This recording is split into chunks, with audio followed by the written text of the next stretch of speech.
Solid state chemistry lesson number 6 सगळ्यांचं यूट्यूबवर पुन्हा एकदा स्वागत. कुठपर्यंत आलो होतो आपण? मोनोक्लिनिक पर्यंत आलो होतो. आता ट्राय क्लिनिक युनिट सेल किंवा क्रिस्टल लॅटिस. ट्राय क्लिनिक कितवा प्रकारात हा? 5वा. ट्राय क्लिनिक युनिट सेल किंवा याला क्रिस्टल लॅटिस म्हटलं तरी चालतं. आता इथे पहा काय आहे. Here parameters is not equal to B not equal to C and here alpha not equal to beta not equal to gamma not equal to 90 degree. Alpha beta आणि गॅमा हे 90 डिग्रीचे कोणताच नसला 90 डिग्रीचा नाहीये. अल्फा बीटा गॅमा 90चे नाही. A B C तिन्ही वेगवेगळे आहेत. आता अशी जी सेल असते याला त्यांनी म्हटलं ट्राय क्लिनिक. तिन्ही बाजूला ती अशी खाली वर गेट कुठे वर कुठे खाली अशी झालेली असते. म्हणजे आता आपल्याला थोडक्यात असं दाखवता येईल एक डायग्राम.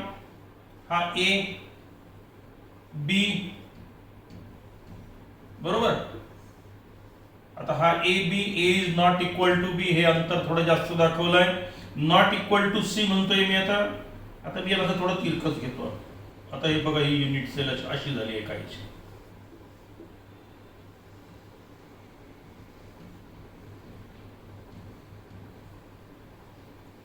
आता हा जो प्रकार असा तुम्हाला दिसतो आहे याला म्हणायचं आहे ट्राय क्लिनिक. आता यामध्ये हाई अँगल वेगळाच आहे, हाई अँगल वेगळाच आहे, हाई वेगळाच आहे. यातला कोणताच 90चा नाही. हा पण नाही आहे बघा, ही तिरपी झाली. हाई नाही, हाई नाही, हाई नाही. हे सगळे अँगल 90चे नाही आहेत. ए बी आणि सी हे तिन्ही अंतर पण वेगवेगळे आहेत. अशा प्रकारची जी पार्टिकलची रचना असेल आता बऱ्याच पदार्थात असते अशी, तर याला काय नाव द्यायचं? मग आपण ट्राय क्लिनिक युनिट सेल असं म्हटलं जातं याला. फॉर एक्झाम्पल याच्यावरून आणखी क्लिअर होईल बघा की हे असं कोणता प्रकार आहे याचा.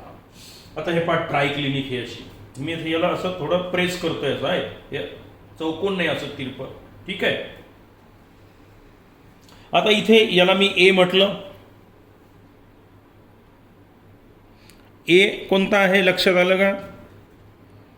हा ए, हा बी बरोबर आहे आणि हा सरळ सी. मग आता इथे ए वेगळा, बी वेगळा, सी वेगळा. आता यातला कोणताच अँगल 90चा नाही मुलांना. हे बघा बरं. हे बघा हे जे अंतर दिसतंय तुम्हाला, एक मिनिट हे असं दाखवतोय. ठीक आहे. कोणताच अँगल तुम्हाला तर यातला 90चा दिसणार नाही. हे सगळं मी आता असं केलं आत. आता हा हे बघा हा विशाल कोण दिसतोय तर हे चौकोन नाही. आता असं प्रेस केलं मी याला म्हणजे आतला गॅमा अँगल हा 90पेक्षा जास्त झाला. त्यानंतर हाई अँगल पहा असं तिरप कापलेलं आहे.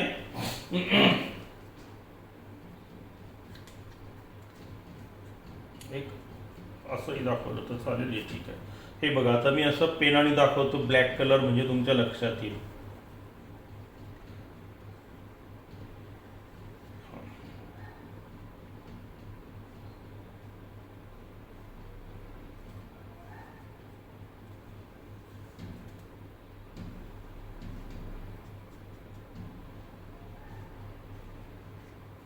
आता पहावर थोडंसं क्लिअर दिसतंय का? हां आता ह्या ब्लॅक रेषा पहा. हां आता हा जो अँगल आहे तुमचा याला आपण बीटा म्हणतो. हा पाहता हा असं वर गेलेला आहे म्हणजे काय झालं? काटकोन नाही, हे सरळ झालं असतं. आता हे वर गेलं म्हणजे हा 90पेक्षा हा झाला जास्त बरोबर आहे. त्यानंतर हा 90पेक्षा कमी हा झाला अल्फा. हा कमी झाला, हा जास्त झाला आणि आत मी असं याला किंचित प्रेस केलं. हा गॅमा झाला आतला. हा पण काय झाला? वेगळा झाला. म्हणजे इथे थोडक्यात तिन्ही कोण तुमचे 90चे नाही आहेत. आणि म्हणून अशा प्रकारच्या अरेंजमेंटला काय म्हणायचं आपण? Triclinic unit cell. आणि याच्यामध्ये फक्त एकच प्रकार शक्य आहे तो म्हणजे सिंपल. याच्यात बॉडी सेंटर्ड, फेस सेंटर्ड असे काही प्रकार आपल्याला पाहायला मिळालेले नाही. मग याला काय नाव दिलं मी? Triclinic unit cell. याच्यात फक्त एकच प्रकार. कोणता? तो म्हणजे सिंपल. म्हणजेच कोणती? प्रिमिटिव्ह. इथे एकच आहे, इथेही एकच आहे, इथेही एकच आहे. हे टोटल 14 प्रकार व्हायला पाहिजेत. 3 आणि 2 5 आणि 4 9 10 11 12 13 आणि 14. काय नाव दिलं आपण याला? ब्रॅव्हिस लॅटायसिस. म्हणजे आता हे माहिती झालं तुम्हाला, बरोबर आहे. आता जाऊया आपण हेक्झॅगोनल युनिट सेलकडे. ठीक आहे. आता हेक्झॅगोनल युनिट सेल कशी असते पाहूया आपण.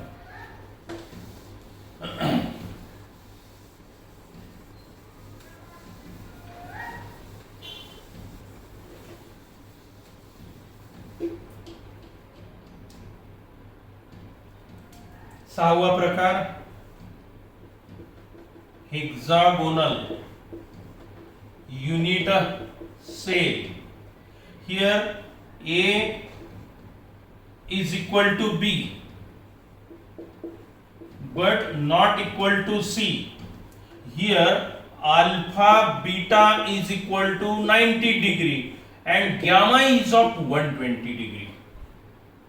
पहा, अर्थात हे पॅरामीटर तुम्हाला पाठ करायचे आणि हे विचारणार पण नाहीये तुम्हाला. फक्त तुम्हाला हेडिंग दिलेले आहेत, पण ते नुसते हेडिंग तुम्हाला अजिबात समजणार नाही. हे जोपर्यंत मी सांगत नाही तोपर्यंत त्याचे लक्षणं कोणते आहेत युनिट सेलचे ते समजत नाही. म्हणून मुद्दाम सांगितलं, समजतात. मात्र याच्यावरून समजते की नेमकं काय फरक पडतो इथे पार्टिकलच्या रचनेमध्ये, बरोबर आहे. मग आता hexagonal unit cell, it is a unit cell in which कोणते पॅरामीटर दाखवले आहेत मी आता इथे. ए बी तर सारखा आहे, सी वेगळा आहे, पण अल्फा बीटा 90चा आहे आणि गॅमा मात्र इथला 120 डिग्रीचा असतो. मग आता ही रचना कशी असते बघूया आपण. युनिट सेल कशी आहे आता ही. ठीक आहे. Hexagonal unit sale.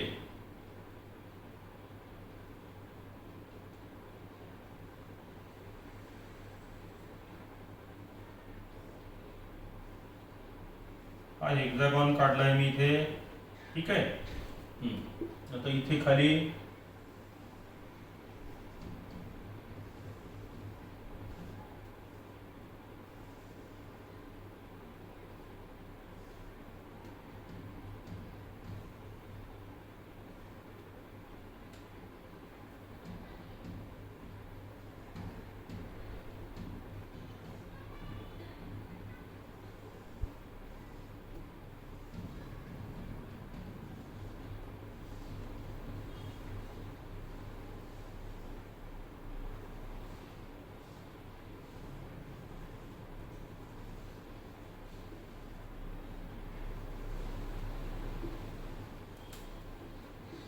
हे पार्टिकल्स आहेत सगळे, कन्स्टिट्युएंट पार्टिकल्स, बरोबर.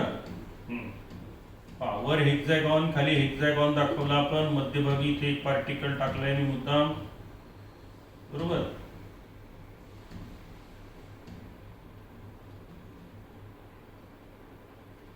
आता ही झाली हेक्सागोनल रचना मुलांना, बरोबर आहे.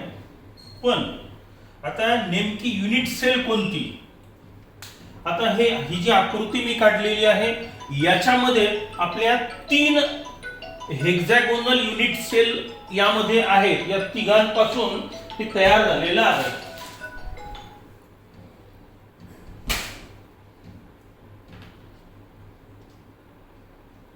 तिघांपासून ही एवढा पार्ट तयार झाला. आता मी यातली युनिट सेल वेगळी दाखवतोय तुम्हाला की नेमकी युनिट सेल आणि हे फीचर्स कुठे दिसतात आपल्याला. चालेल. आता बघा मी यातली युनिट सेल वेगळी दाखवतोय रेड कलरने तुम्हाला.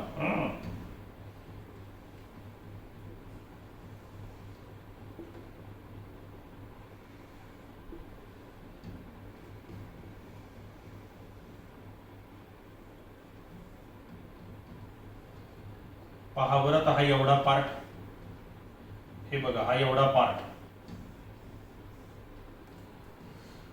रेड कलरचं दाखवलंय मी याला. आता ही युनिट सेल यातली एवढाच पार्ट, फक्त हेक्सागॉन ओरिजिनल पूर्ण हेक्सागॉन आहे तो, पण त्याच्यातला एवढा पार्ट, बरोबर आहे. हे बघा आता याच्यात तुम्हाला स्पेशल ही एक युनिट सेल दिसून राहिलेली आता रेड कलरनं. पावर बारकाईनं अशा 3 युनिट सेल पासून आपल्याला हा पूर्ण हेक्सागॉन तयार झालेला दिसतो आहे. युनिट सेल आपली एवढीच आहे आता ऍक्च्युअली. हा एवढा पार्ट तुम्ही लक्षात घ्या. आता इथे ए आणि बी सारखाच आहे.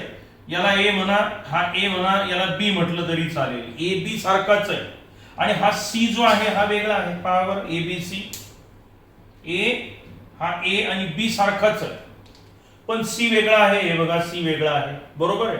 आता अँगल बघा, अल्फा बीटा हा 90चा आहे, हा 90चा आहे, अल्फा बीटा 90. आता हेक्सागॉन जेव्हा तुम्ही काढत असता मुलांनो, तेव्हा आतला अँगल हा असतो आपला गॅमा, हा कितीचा असतो हेक्सागॉन मध्ये आठवा बरं, हा बरोबर 120चा असतो, हा गॅमा, हा झाला 120, हे अल्फा, हे सॉरी हे ए, हे अंतर बी, हे सी, हा आपला अल्फा, हा बीटा आणि आतला गॅमा. ही एवढी जी युनिट सेल लाल दिसते तुम्हाला, तर अशा 3 युनिट सेल म्हणून हा पूर्ण हेक्सागॉन तयार झाला. आतला अँगल तुमचा 120चा आहे. म्हणजे काय झालं बघा, आता ही फक्त यातला हा एवढा पार्ट आहे की नाही, मी आता हा असा वेगळा करतो, हे असा एवढा, ठीक आहे, हे बघा हा एवढा पार्ट. आता तुमच्या लक्षात येईल हे की हे ए आणि बी तर सारखंच आहे, ए आणि बी सारखा, इथे सी वेगळा आहे. आता पाय, हा चौकोन आहे, हा इकडे चौकोन आहे, हे सरळ सरळ अंतर आहे, म्हणजे हा काटकोन अल्फा आणि बीटा, हे 90, हे 90. पण हा जेव्हा हेक्सागॉन तयार होतो तेव्हा आतला गॅमा अँगल कितीचा होतो, हा बघा इथे एक, इथे एक, 3 असे डब्बे आणून जर जोडले तर पूर्ण तो हेक्सागॉन तयार होईल. हा अँगल आहे तुमचा 120. त्यानंतर हा 90, हा 90, ए बी सारखाच आहे, सी वेगळा आहे. मग या पार्टला म्हणायचं तुमचा कोणता, हेक्सागोनल युनिट सेल. ऍक्च्युली पूर्ण हेक्सागॉन घेतला का त्याच्यात नाही, पण या युनिट सेलचा हा एवढा पार्ट, ही झाली आपली हेक्सागोनल युनिट सेल. अशा 3 युनिट सेल म्हणून पूर्ण हेक्सागॉन तयार होतो. त्यातला हा 1/3 पार्ट आहे, A equal to B not equal to C, alpha beta equal to 90, but gamma is of 120. हे असं, हा कितीचा असतो हेक्सागॉन मध्ये, 120चा असतो. तर ही झाली आपली हेक्सागोनल युनिट सेल. आणि शेवटचा जो प्रकार आहे त्याला काय म्हटलं आपण, रोम्बोहेड्रल. ठीक आहे, आता रोम्बोहेड्रल युनिट सेल कशी असते पहा. आता ही ट्रायक्लिनिक पेक्षा थोडी वेगळी आहे. ट्रायक्लिनिक मध्ये आपण काय म्हटलं होतं, A not equal to B not equal to C आणि alpha beta gamma not equal to 90 degree. आता इथे मात्र काय आहे, रोम्बोहेड्रल. रोम्बोहेड्रल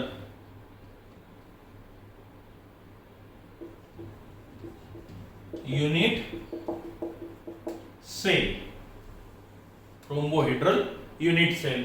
आता इथे A equal to B equal to C आहे, but alpha beta gamma is not equal to 90 degree.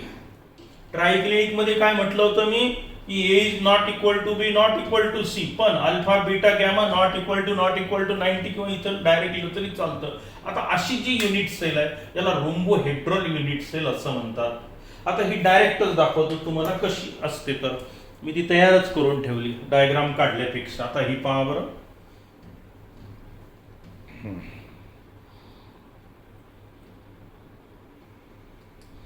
He unit cell. आता हे पहा, एक मिनिट, आता हे तुम्हाला हे दिसते पार्टिकल. हां, आता इथे ए बी तर सारखाच आहे, कारण हे 2 स्पेअर एकमेकाला जोडलेले आहेत, सगळं अंतर सारखंच आहे, म्हणजे A equal to B equal to C. पण जर तुम्ही आता पाहिलं तर यातला अँगल जो आहे हा कोणताच 90चा भरत नाही, हे सगळे तिरपे गेलेले पाहिजे. ही तिरपी गेली अशी, इकडे वर गेलेली आहे, इकडे खाली आलेली आहे, इकडे खाली आलेली आहे, म्हणजे तुमचा कोणताच अँगल यातला कसा दिसणार नाही तुम्हाला, 90 डिग्रीचा दिसणार नाही. पहा बरं, हा आत काही वेगळंच दिसतंय तुम्हाला, तर हे पार्टिकल मी जोडल्यावर. तर ही जी युनिट सेल आहे आता याला काय म्हटलं जातं, रोम्बोहेड्रल युनिट सेल ही अशी. आणि याच्यात फक्त एकच प्रकार शक्य आहे, हे सरळ नाही आहे पार्टिकल, असे ती पुढे सरकलेले दिसतात, बरोबर आहे की नाही. आणि कोणताच अँगल यातला 90चा नाही आहे, म्हणजे तुमचा हाही नाही, बरोबर आहे, हा वरचाही नाही आतलाही नाही, कोणताच अँगल तुमचा हे जोडल्यानंतर तुम्हाला 90 दिसणार, आतला पण 90 दिसणार नाही. हाही विशाल कोण दिसतोय. तर ही जी अरेंजमेंट आहे, तर या अरेंजमेंटला काय म्हटलं जातं मग आता, रोम्बोहेड्रल युनिट सेल. तर असे हे 7 प्रकार जे आहेत आपले, तर ह्या झाल्या वेगवेगळ्या प्रकारच्या पार्टिकल. हे पहा, ही पार्टिकलची रचना. मी हे जे प्रकार दाखवले तुम्हाला त्यातले पहिले 3 तर तुमच्या लक्षात आलेच की नाही. हे सिंपल, हे बॉडी सेंटर्ड, हे फेस सेंटर्ड. याच्यापासून ही अरेंजमेंट तयार झाली क्रिस्टल लॅटिस. याचा क्रिस्टल लॅटिस वेगळा होईल, याचा क्रिस्टल लॅटिस वेगळा होईल, याचा हा आहे, बरोबर आहे की नाही. तसं रोम्बोहेड्रलचं हे असं काही वेगळंच दिसेल आपल्याला, रोम्बोहेड्रल, बरोबर आहे की नाही. हे रोम्बोहेड्रल अरेंजमेंट आहे आपली. यातला कोणताच हाई अँगल वेगळाच आहे, इकडचंही अँगल वेगळा आहे, कोणताच 90 डिग्रीचा नाही. ही अशी अरेंजमेंट आहे. याला तुम्ही काय म्हणायचं मग, रोम्बोहेड्रल. ही पार्टिकलची रचना शिस्तबद्ध आहे, बरोबर आहे, पण पॅरामीटर बदललेले आहेत, म्हणून हे झालं रोम्बोहेड्रल. तर असे हे 14 प्रकारचे काय म्हणायचं याला आता, ब्रॅव्हिस लॅटायसिस म्हणायचं, किंवा या सगळ्या युनिट सेल. हे छोट्यात छोटं युनिट आहे. हे इकडे रिपीट झालं, इकडे रिपीट झालं, सगळ्या 3 डायमेन्शनला रिपीट झालं की तो झाला तुमचा क्रिस्टल लॅटिस, म्हणजे सॉलिड, क्रिस्टलाइन सॉलिड. पार्टिकलची रचना शिस्तबद्ध असलेले सॉलिड म्हणजे कोण, क्रिस्टलाइन सॉलिड. तर मुलांनो, इथेच आपण आता हा युनिट सेलचा पार्ट इथे संपला. आता आपल्याला या क्युबिक युनिट सेलवर लक्ष केंद्रित करायचं आहे. अभ्यासक्रमामध्ये फक्त याचाच अभ्यास आहे आपल्याला, कोणत्या, क्युबिक सेलचा. हे पॅरामीटर माहिती झाले. मग सिंपल क्युबिक, बॉडी सेंटर्ड आणि फेस सेंटर्ड. त्यातले फेस सेंटर्डचं कमी केलं यावर्षी तुमच्या अभ्यासक्रमातून फक्त. तर आपण 2चा तरी आपण इथे विचार करणार आहोत. ठीक आहे. मग क्युबिक युनिट सेलचा आता आपण पुढच्या लेसन मध्ये विचार करूया. ठीक आहे. ओके, तोपर्यंत नोट्स लिहून काढा. अजूनही अल्डिहाइड केटोनचे फारसे व्ह्यूअर्स वाढलेले दिसत नाहीत मला. अल्डिहाइड केटोन त्याचाही अभ्यास सुरू करा तुम्ही. रिॲक्शन जरी भरपूर असल्या तरी ते सोपं आहे. Step by step at a time 2-2, 3-3 video पाहायचे आणि लगेच तेवढा अभ्यास करून टाकायचा. नोट्स जवळच ठेवायच्या तुमच्या स्वतःच्या हस्ताक्षरातल्या. ॲट ए टाइम तुम्ही 2 काम करू शकणार नाही. नोट्सही त्याच मोबाईलमध्ये आहे आणि माझा व्हिडिओ तिथेच असतो, म्हणजे जेव्हा व्हिडिओ पाहाल तेव्हा नोट्स दिसणार नाही. त्याच्यासाठी नोट्स अगोदर तुमच्या रजिस्टरमध्ये उतरवून घेणे आणि नंतर मग व्हिडिओ पाहणे, म्हणजे तुम्हाला लगेच समजेल की काय सुरू आहे. ठीक आहे. लवकरच आपण 7व्या लेसनमध्ये पुढच्या पार्टमध्ये भेटूया. तोपर्यंत गुड बाय.